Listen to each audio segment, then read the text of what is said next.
The Royal Australian and New Zealand College of Radiologists advances best practice across clinical radiology and radiation oncology.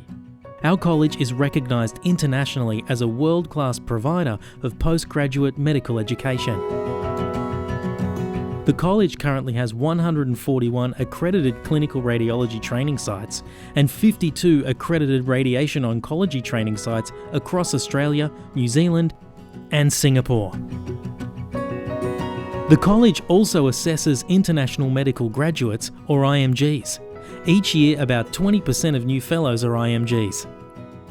Following a comprehensive review of the college's training programs, a group of dedicated members, trainees, other medical specialists, educationalists, consumers and college staff worked together on a project to improve our training programs. The changes will be implemented in December 2020 for New Zealand and February 2021 for Australia and Singapore, and aim to ensure our training programs remain an exemplar of current best practice in medical education. The college commissioned a review of our examination and assessment processes by the Australian Council for Educational Research and Emeritus Professor David Prideaux. The recommendations out of that review have formed the basis of our training and assessment reform program. Many of these recommendations have already been implemented, particularly around our examination processes by way of improved examiner training, blueprinting, standard setting of our exams, marking rubrics and improved examination feedback. Other recommendations will be implemented as part of our training and assessment reform program, which rolls out in 2021. The review is a quality improvement initiative. We know our existing training program is good. With regards to the curriculum document, some sections have had minor tweaks, other sections have been expanded and new content added.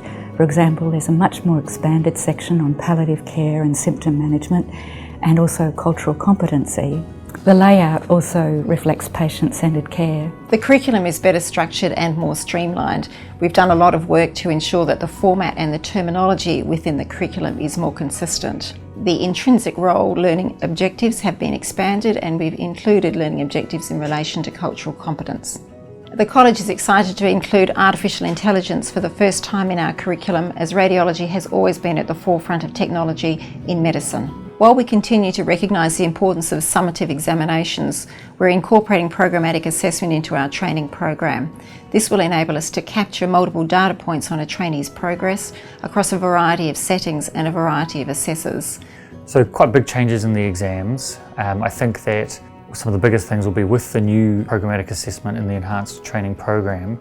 We can incorporate the trainees' day-to-day work and ongoing assessments into the overall assessment rather than relying just on certain examinations as the key training points. Finally, you'll have the vivas as sort of the end point in the final examination assessment of the whole program.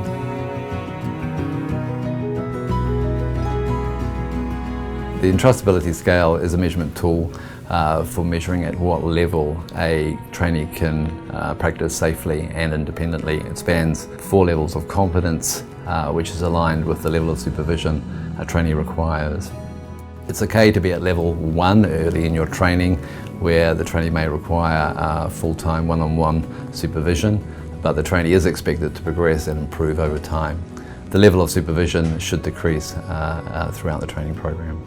So it allows clinical supervisors and directors of training to identify areas of concern with a view to providing more support to improve performance as soon as possible.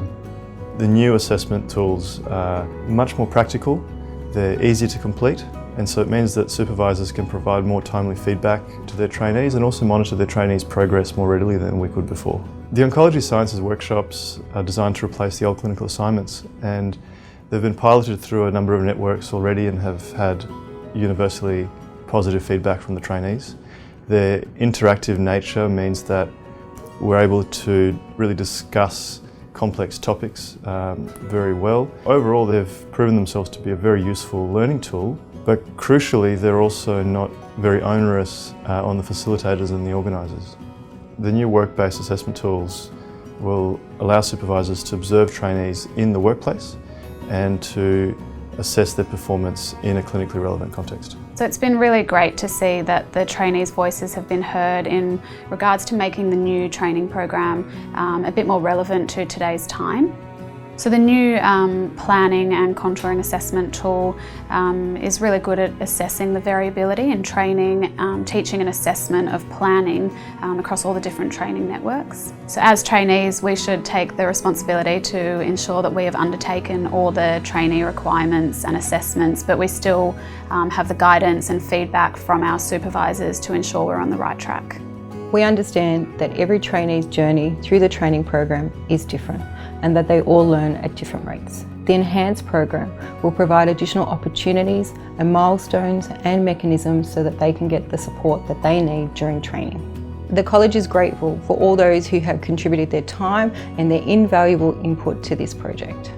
I guess we as trainers and the trainees themselves have one goal, and that is to ensure that our trainees at the end of the program are capable of safe, competent practice on their first day of independent practice.